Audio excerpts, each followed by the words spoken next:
जी हाँ दोस्तों, good morning. आज हम जो हमारा चैप्टर नंबर 10 है वो आज हम करेंगे। और हमने अभी तक चैप्टर नंबर 9 तक बहुत ही बढ़िया तरीके से सारी एक एक चीज़ों को हमने समझा है, सारे कॉन्सेप्ट को समझा है और उनकी प्रैक्टिस की है। अब हम करेंगे चैप्टर नंबर 10। हमारा क्या है, चैप्टर नंबर 10 है, जो कि आप देख रहे हैं JMG कोचिंग क्लासेस पे। और हमारा चैप्टर नंबर 10 क्या है, एलजेब्रा है। क्या है, एलजेब्रा, जिसे हिंदी में बीजगणित भी बोलते हैं। ठीक है कि नहीं। तो आज हम हमारे बीजगणित को जो चैप्टर है उसको आज कंप्लीट करने वाले हैं, बीजगणित को। तो उसके लिए कुछ इंपॉर्टेंट कॉन्सेप्ट है, जैसे कि एक फर्स्ट नंबर पे हम देखें तो हमारे पास है गुणनखंड प्रमेय।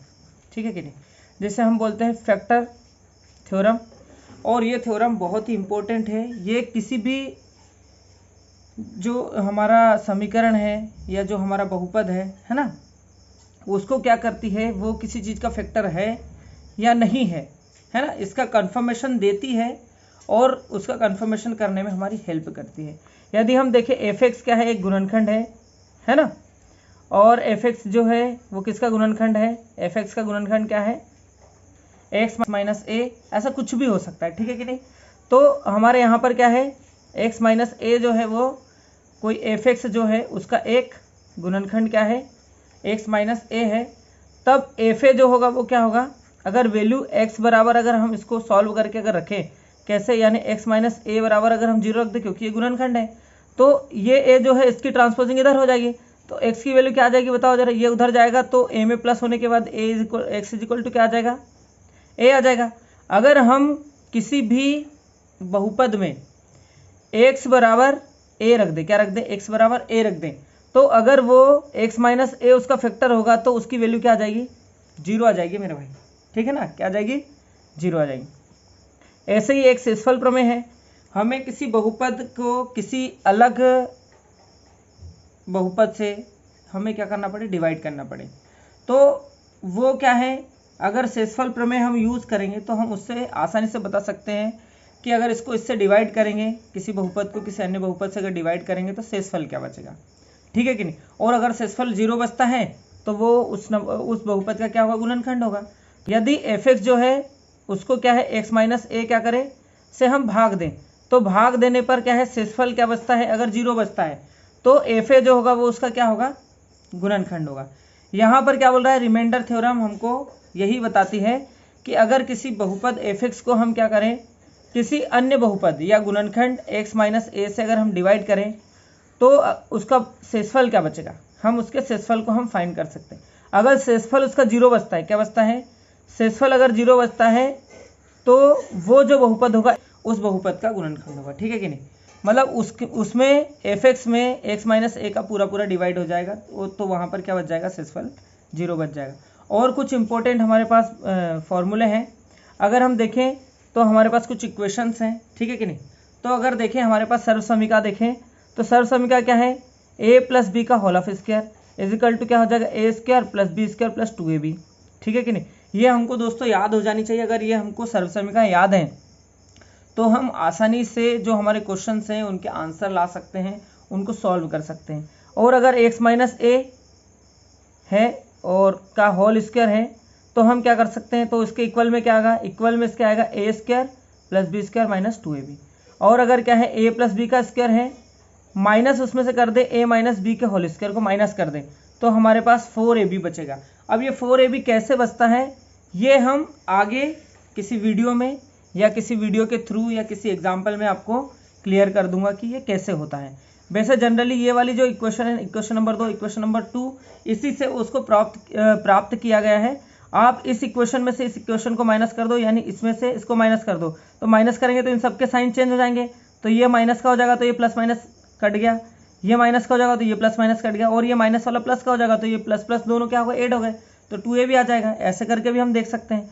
इसका अगर देखें a प्लस बी का होल ऑफ स्क्वायर प्लस करें, अभी हमने क्या किया था, माइनस किया था, प्लस करें a माइनस बी स्क्वायर को तो क्या आ जाएगा, 2 आ जाएगा कॉमन, और ब्रैकेट में क्या बच जाएगा, a square plus B square, यानी a square plus B square ये वाला बच जाएगा, और a plus square a square plus B square ये वाला बच जाएगा, तो दोनों को प्लस करेंगे तो यह हो जाएगा क्या, 2a square plus B square.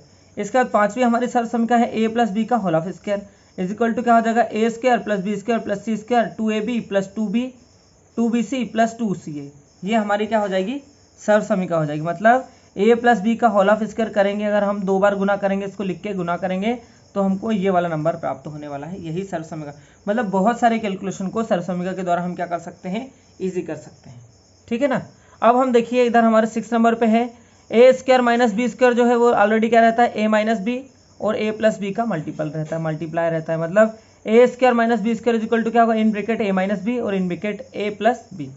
ऐसे ही अगर देखें ए प्लस बी की घात 3 तो ए की घात 3 बी की घात 3 धन 3ab और ब्रैकेट में आ जाएगा ए प्लस बी। ऐसे ही 8वें हमारे सर्व समीकरण है ए माइनस बी की घात 3 बराबर क्या हो जाएगा ए की घात 3 माइनस बी की घात 3 माइनस 3ab, सेम इसकी इसी के जैसी है, और इसमें क्या हो जाएगा ब्रैकेट में आ जाएगा ए माइनस बी। यानी इधर पे जो है प्लस वाली के साथ में जो भी साइन आए हैं, इधर वाली में माइनस वाली में साइन क्या हो जाते हैं, चेंज हो जाते हैं। बस इससे ज़्यादा और कुछ भी अलग इसमें नहीं है। अगर आप देखें ए की घात 3 और बी की घात 3 तो ये क्या होता है, इसको हम लिख सकते हैं in bracket A plus B, और इन ब्रैकेट क्या लिख सकते हैं A square B square minus A B. यानी अगर इधर प्लस वाला है तो इधर कौन से वाला आएगा, यहाँ पे माइनस ए बी आएगा। इधर प्लस वाला है तो माइनस ए बी आएगा। और अगर हम देखें माइनस वाला है ना, अभी हम देखेंगे तो हमको कौन सी मिलेगी, माइनस वाली सर्व समीकरण भी हमको मिलने वाली है। तो देखिए अगले पेज पर। जी हाँ दोस्तों, तो अभी हमने प्लस वाली देखी थी, अब देखते हैं माइनस वाली। ए की घात 3 माइनस बी की घात 3 बराबर क्या होता है in bracket A minus B, क्योंकि यहाँ माइनस चल रहा है, और in bracket A square plus B square. अब यहाँ पर माइनस है इसलिए यहाँ पर क्या आ जाएगा प्लस ए बी, है ना। बहुत इजी है। अगर देखें हम एक और हमारे पास सर्व समीकरण है, इसको भी अगर देखें तो क्या है ए प्लस बी प्लस सी। अगर इसकी वैल्यू क्या हो, 0 हो, क्या हो, इसकी वैल्यू अगर 0 हो तो ए की घात 3 धन बी की घात 3 धन सी की घात 3, तो क्या हो जाएगा ये हो जाएगा क्या 3ab आ जाएगी। इसके लिए क्या आ जाएगी 3ab। अंदर जहाँ पर हमने 11th वाले में यूज़ किया है a प्लस बी प्लस सी बराबर 0, तो ये किस सर्व समीकरण से हमको मिला है, तो वो मिला है a की घात 3 धन b की घात 3 धन c की घात 3 माइनस 3ab से मिला। क्या मिला है, इसको अगर हम ओपन करेंगे तो क्या हो जाएगा a plus B plus C, और हो जाएगा A square plus B square plus C square minus A B minus B C minus C A. यहीं पर अगर हम क्या रख दें, इसकी वैल्यू अगर 0 रख दें तो ये पूरा क्या हो जाता है 0 हो जाता है, ये पूरा 0 हो जाएगा। ये माइनस 3ab इस साइड आएगा तो प्लस का हो जाएगा, वो सर्व समीकरण ये बनी है। यानी a की घात 3 b की घात 3 धन c की घात 3 बराबर हो जाएगा, ये इस साइड आएगा तो 3abc हो जाएगा। ठीक है कि नहीं, यहाँ पर c छूट गया, सॉरी, है ना, यहाँ पर क्या आएगा c भी आता है। ये हम देखते हैं कुछ और हमारे पास इंपॉर्टेंट रूल्स हैं, इनको देख लेते हैं। बहुत आगे अगर हम कुछ चीज़ें सॉल्व करेंगे या डायरेक्ट जब हमको आंसर बताना रहेगा तब ये बहुत काम आती। यदि x की घात n हो, x की घात n हो, उसमें से हम a की घात n को माइनस कर दें, ठीक है। यदि x की घात n में से a की घात n को माइनस कर दें तो हमें a माइनस a ऐसा प्राप्त होगा कि वो पूरा पूरा डिवाइड कर देगा, ठीक है कि नहीं। यानी x माइनस a से ये वाला नंबर जो है वो पूरा पूरा डिवाइड हो जाएगा। इसका अगर देखें नेक्स्ट x की घात 3 माइनस a की घात 3 अगर हो तो हम देखें x प्लस a से भी इसको डिवाइड करेंगे तो ये पूरा पूरा विभक्त कर देगा, पर कब कर देगा, जब n की वैल्यू क्या हो, सम संख्या हो, क्या हो, सम संख्या हो। ऐसे ही देखें x की घात n धन a की घात n हो, मतलब यहाँ पर माइनस वाला था, अब कौन सा है प्लस वाला, इसको भी ये डिवाइड कर देगा कौन, x प्लस a। पूरा पूरा कब डिवाइड कर देगा, जब n बराबर क्या हो, कोई विषम संख्या है। विषम संख्या समझते हैं ना, 1 3 5 7, है ना, ऐसी संख्याएं आए जिनमें 2 का भाग नहीं जाता। अगर ऐसी संख्याएं आती, विषम संख्या आती है तो x प्लस a डिवाइड कर देगा, ठीक है कि नहीं, किसको, प्लस वाले को। और अगर सम संख्याएं आती हैं तो x प्लस a डिवाइड कर देगा कौन से, x की घात n माइनस a की घात n वाले को, यानी माइनस वाले को x प्लस a डिवाइड कर देगा कौन सी कंडीशन में, जब सम संख्याएं हो n की वैल्यू। और अगर n की वैल्यू विषम संख्या है तो x प्लस a किसको डिवाइड करेगा, ओनली प्लस वाले को डिवाइड करेगा। इसके बाद अगर देखें हम x की घात n धन a की घात n क्या है, यदि x की घात n धन a की घात n हो उस समय क्या है, x माइनस a से वो विभाजित नहीं होगा, है ना। अगर प्लस वाला है तो वो x माइनस a से डिवाइड नहीं होता है। ये अगर हम इतनी चीज़ों को 1 2 3 4 रूल्स अगर हम याद कर लेते हैं तो किसी भी बहुपद को हम देख कर ही बता सकते हैं, बहुत सारे से बहुपद को, कि वो x प्लस ए जो नंबर है जिससे हमको डिवाइड करना है उससे वो डिवाइड होगा या नहीं होगा। ठीक है कि नहीं। आशा करता हूँ आपको ये सारी चीज़ समझ में आई होगी। अब देखते हैं हम बहुपद। ठीक है ना, ये भी बहुत इंपॉर्टेंट चीज़ है। पॉलिनोमियल्स, पॉलिनोमियल्स आखिर होता क्या है? एक चर x में विभिन्न घात वाले पदों को धन चिन्ह से एकत्रित करने पर प्राप्त व्यंजक px को x चर में एक बहुपद कहते हैं। अगर हम x की घात वाले बहुत सारी घातों वाले, है ना, अलग अलग घातों वाले बहुत सारे समीकरण, बहुत सारे चरों को एक साथ इकट्ठा कर लें, ठीक है कि नहीं, तो उससे हमको एक व्यंजक मिलेगा px। वो px जो होगा वो क्या होगा? बहुपद होगा। जैसे कि अगर देखिए हम 4x की घात 3 ऋण 2x की घात 2 धन 5x धन 8। अब देखिए यहाँ पर x की घात 3 है, x की घात 2 है, x की घात 1 है, तो अलग अलग घातों वाले बहुत सारे पदों को हमने एक इकट्ठा कर लिया है ना। तो जब हम एक से बहुत सारे की घात वाले समीकरणों को, पदों को एक साथ कर लेते हैं तो उसको, उसी ऐसे पद को क्या बोलते हैं? बहुपद बोलते हैं। तथा व्यंजक की घात सदैव पूर्ण संख्या हो। अब अपने को ये देखना है कि पूर्ण संख्या हो, जैसे 3 है, 2 है, 1 है, ठीक है कि नहीं। और यहाँ पर x की घात क्या है?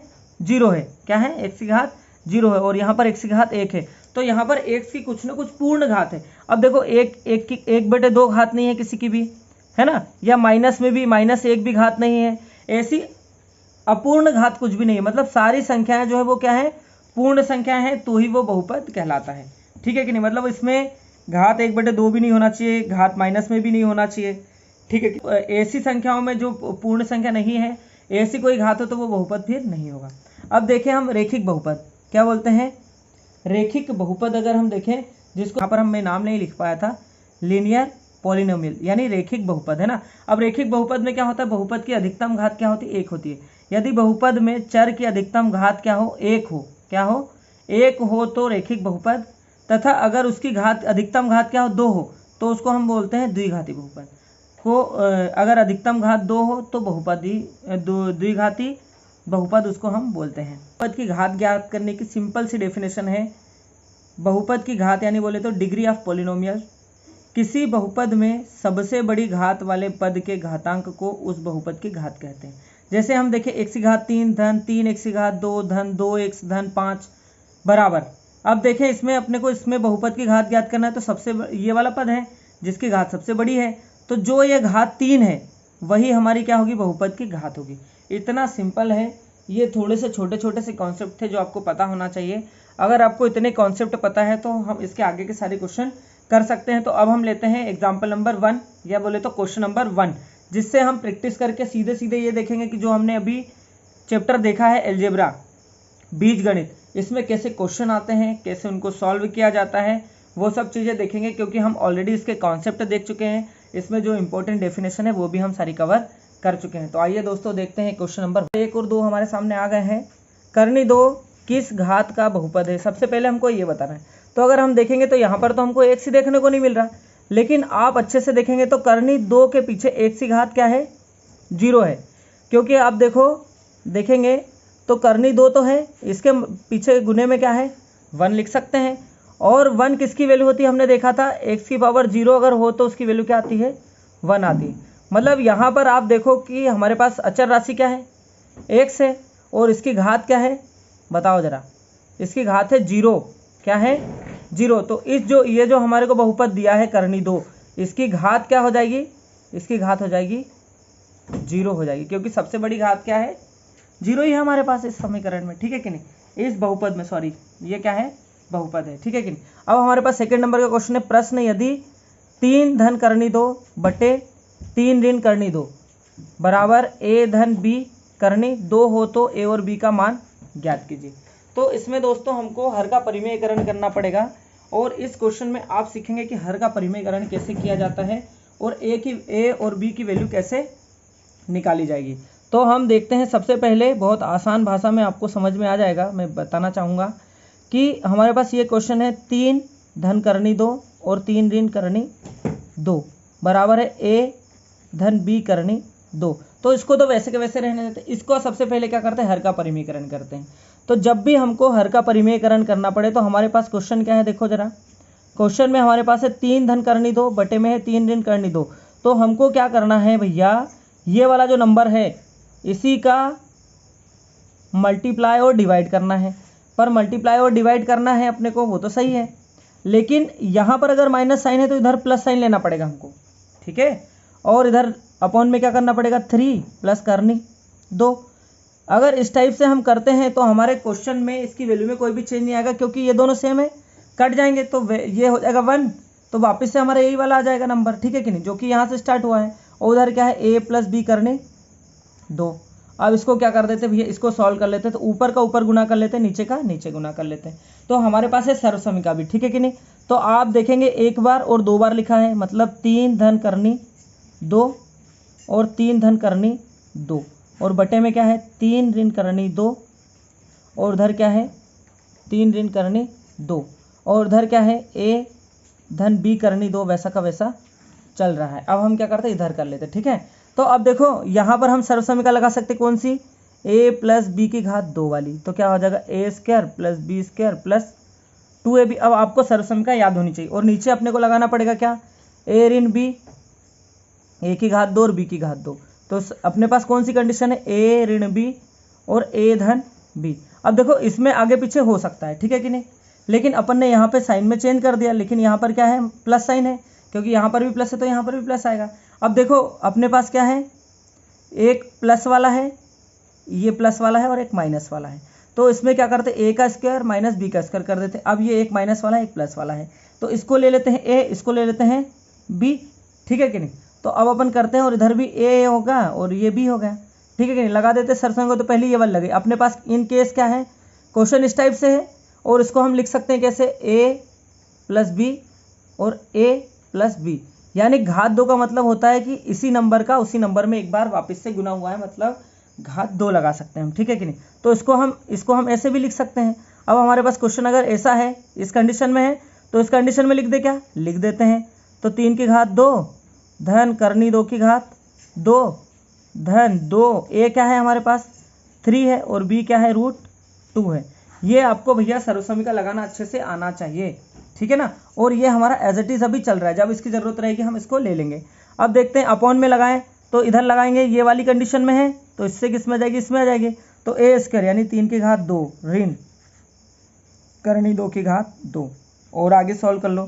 3 3 का कितना हो गया, 3 में 3 का गुना, अभी बताया था ना मैंने, मतलब घात 2 मतलब क्या है, 3 में 3 का गुना, तो 3 3 का क्या हो गया 9 धन। अब यहाँ पर क्या है, करनी 2 में करनी 2 का गुना, और अपन देख चुके हैं कि करनी 2 में अगर करनी 2 का गुना होगा तो वो संख्या क्या हो जाएगी, 2 ही हो जाएगी, ठीक है कि नहीं।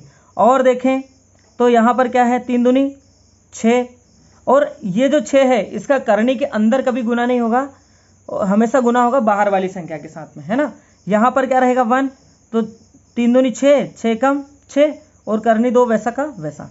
अपॉन में क्या आ गया, 3 3 का क्या आ गया भैया 9 ऋण करनी 2 में करनी 2 का गुना हुआ तो आ गया क्या 2। और आगे देख लेते हैं क्या होने वाला है। तो अब हमारे पास स्पेस हो गई है, क्या हो गई दोस्तों, स्पेस हमारे पास समाप्त हो गई। तो हम नया क्या कर लेते हैं, पेज हम ले लेते हैं। तो ये दोस्तों हमारे पास स्पेस आ गया है, और इसी को सॉल्व कर लेते हैं। तो इसको सॉल्व करेंगे तो क्या हो जाएगा, 9 और 2 कितना हो जाएगा, बताओ जरा, हो जाएगा कितना 11, और ये क्या है 6 करनी 2, बटे में क्या आ जाएगा, 9 में से 2 माइनस कर दो, कितना बचेगा 7।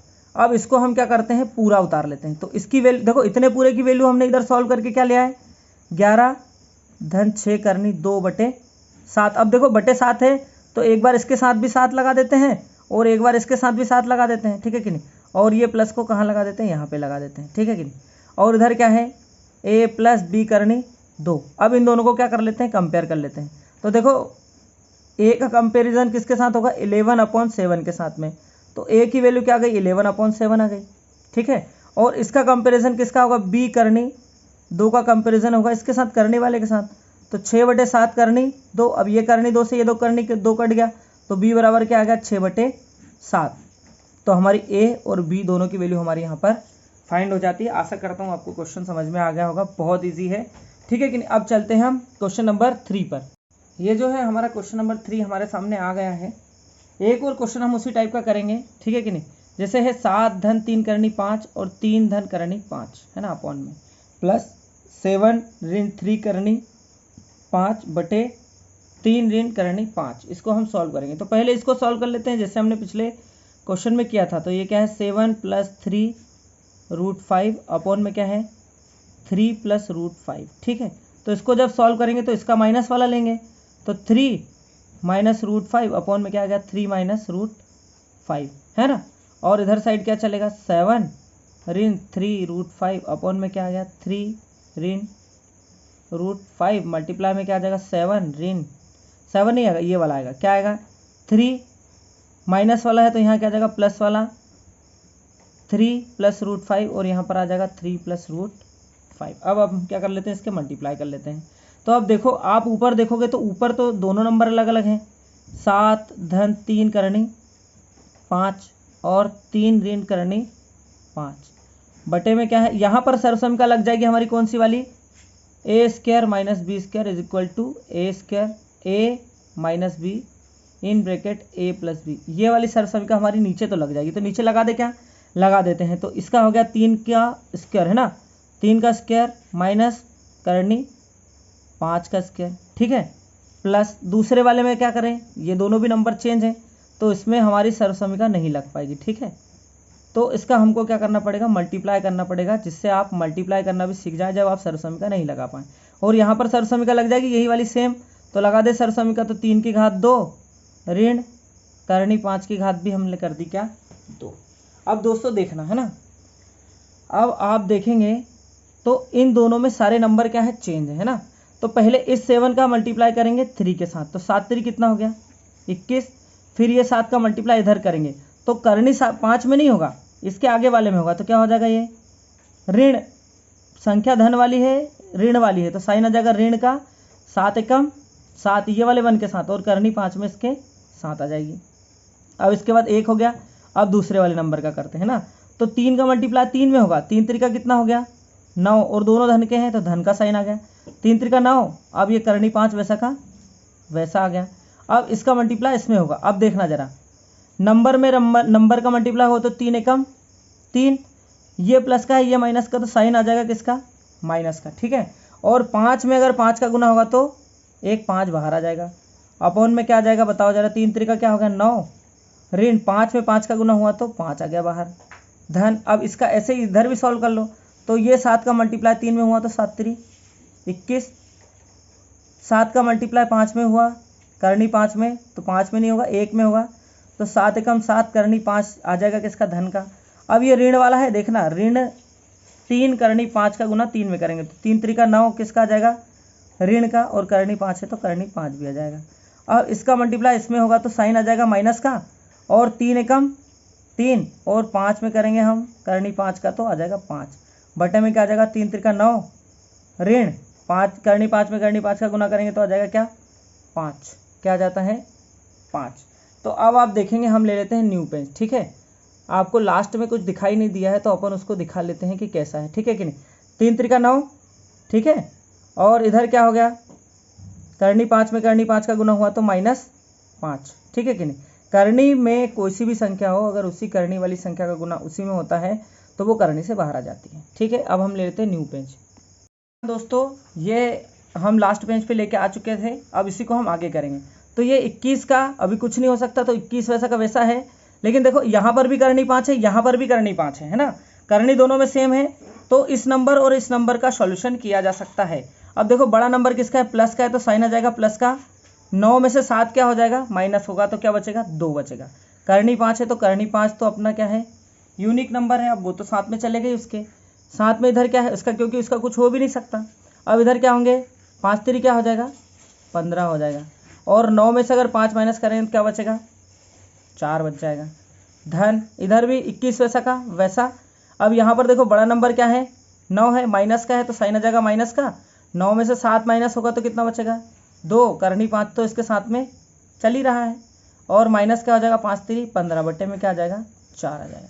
और इसको सॉल्व करें तो 21 और ये देखो 15 माइनस हो जाएगा, तो बड़ा नंबर जो है अपना किसका है प्लस का है तो साइन आ जाएगा प्लस का। 21 में से अगर 15 माइनस होंगे तो बचेगा क्या 6, और यहाँ पे बचेगा 2 करनी 5 बटे में आ जाएगा क्या 4।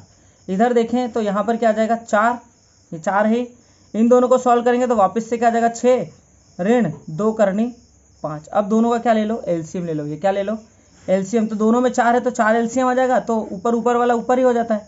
तो मैं आपको प्रॉपर बताता हूँ, इस नंबर का इस नंबर के साथ में डिवाइड करते हैं सबसे पहले, कितने टाइम हो जाएगा 1 टाइम इस 1 का इसमें मल्टीप्लाई करेंगे तो नंबर 1 का मल्टीप्लाई किसी भी नंबर में करो तो वही नंबर सेम आ जाता है वापस। फिर है कौन सा साइन, प्लस साइन। अब फिर इस 4 से इस 4 में डिवाइड करेंगे कितने टाइम होगा, 1 टाइम। इस 1 का इसमें मल्टीप्लाई करेंगे तो सेम वैसा का वैसा ही नंबर हमारा आ जाता है। 1 का किसी भी नंबर में मल्टीप्लाई करो सेम वही नंबर हमारा आ जाता है। अब इसको और थोड़ा कर लेते हैं तो आप देखेंगे भाई साहब कि ये माइनस वाला और ये प्लस वाला है ना, 2 करनी 5 और ऋण 2 करनी 5 है ना। तो करनी 5 को तो अपन क्या कर देते हैं, अभी साइड कर देते हैं। ये 2 में से अगर 2 माइनस होगा तो 0 बचेगा, तो कट गया सीधा सीधा। 6 और 6 कितना हो गया, 12 हो गया। कितना हो गया, 12। बटे में क्या है बताओ, 4 है। 4 एकम 4 और 4 3 12 है ना। तो हमारा आंसर क्या आ गया, 3 आ गया भैया। ठीक है कि नहीं। आशा करता हूँ आपको पूरा क्वेश्चन समझ में आ गया होगा। अब हम लेते हैं क्वेश्चन नंबर 4।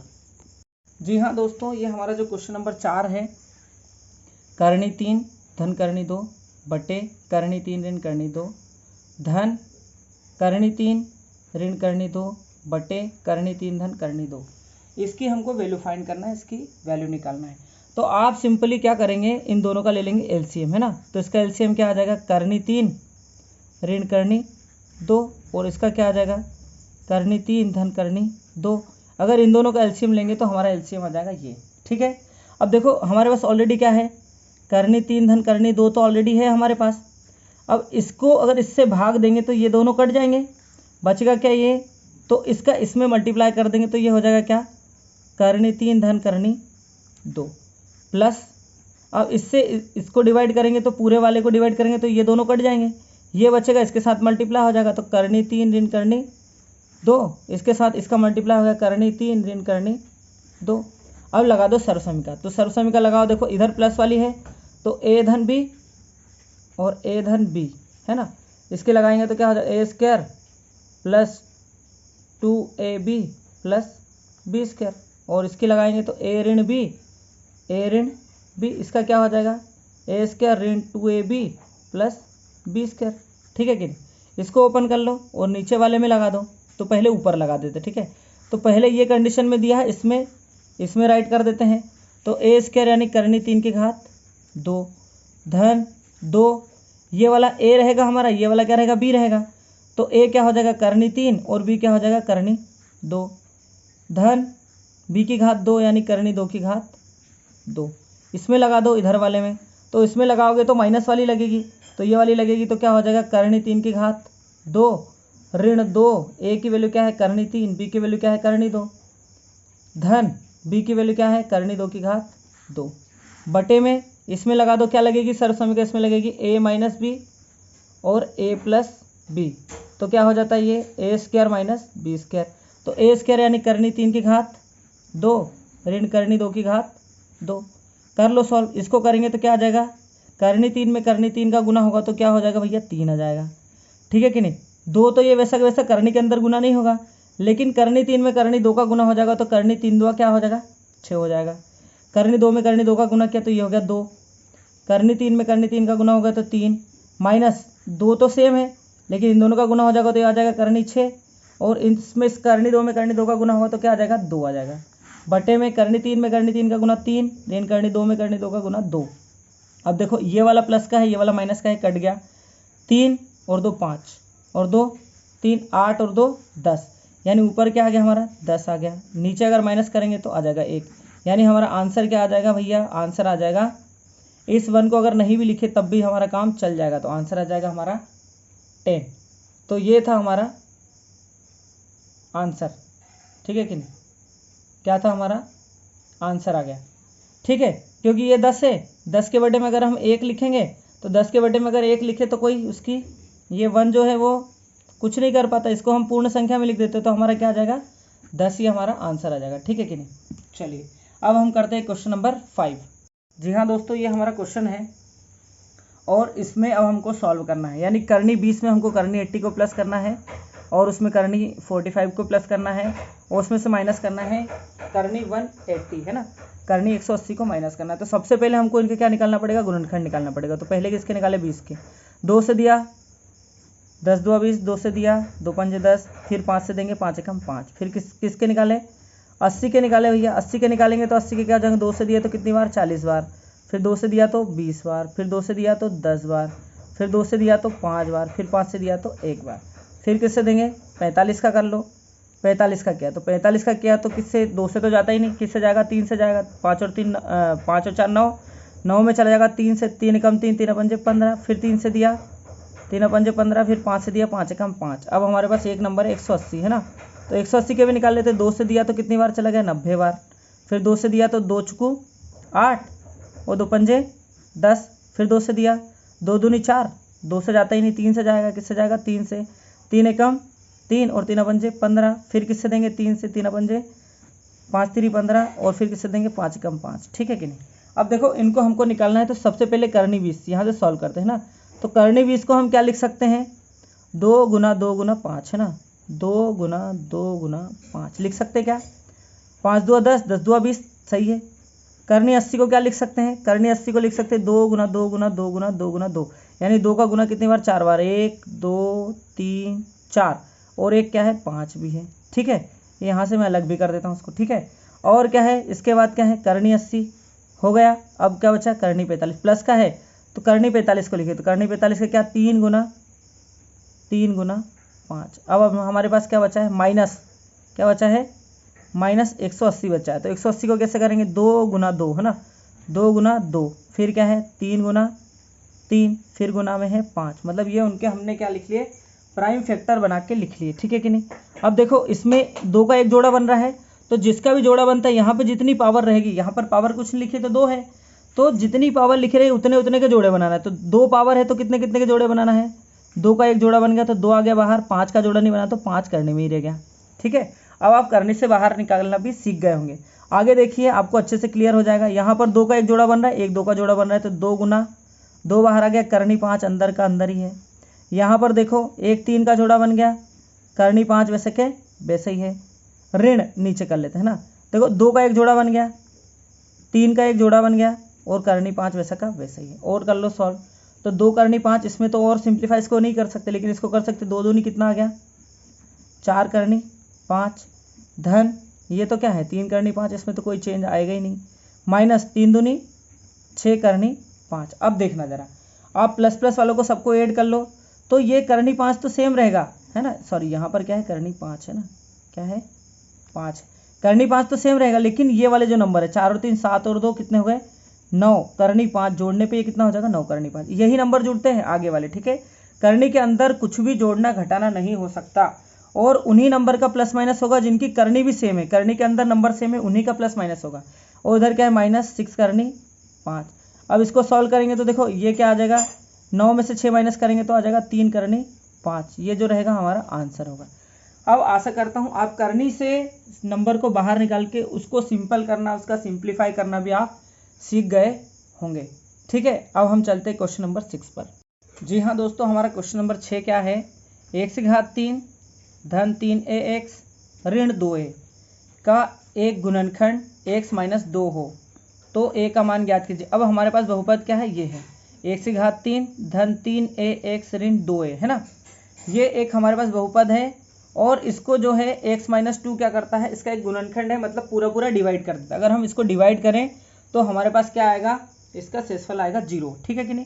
क्योंकि अब वो बोल रहा है कि गुणनखंड है मतलब शेषफल 0 आएगा, तो a का हमको मान ज्ञात करना है। बिल्कुल सिंपल है, कर लेते हैं। तो ये जो समीकरण है इसमें हमको इसकी वैल्यू रखना है। तो x बराबर रखना क्या है? तो x माइनस 2 बराबर एक बार 0 देख लो, क्योंकि इसको जब डिवाइड करेंगे तो इसकी वैल्यू जीरोज है, वो है ना। तो जीरोज है तो इसको सॉल्व करने पे आएगा क्या? 0 आएगा। तो x बराबर क्या रखना पड़ेगा? हमको 2 रखना पड़ेगा। अगर हम x बराबर 2 रखते हैं तो ये क्या हो जाएगा? इसका एक गुणनखंड हो जाएगा। तो x की वैल्यू 0 के लिए x माइनस 2 जो है वो क्या है? इसका गुणनखंड है। तो हमारा समीकरण क्या है? x की घात 3, सॉरी हमारा बहुपद क्या है? x की घात 3 धन 3ax ऋण 2a। अब ये गुणनखंड है इसलिए इसकी वैल्यू क्या आएगी? 0 आएगी। क्या आएगी?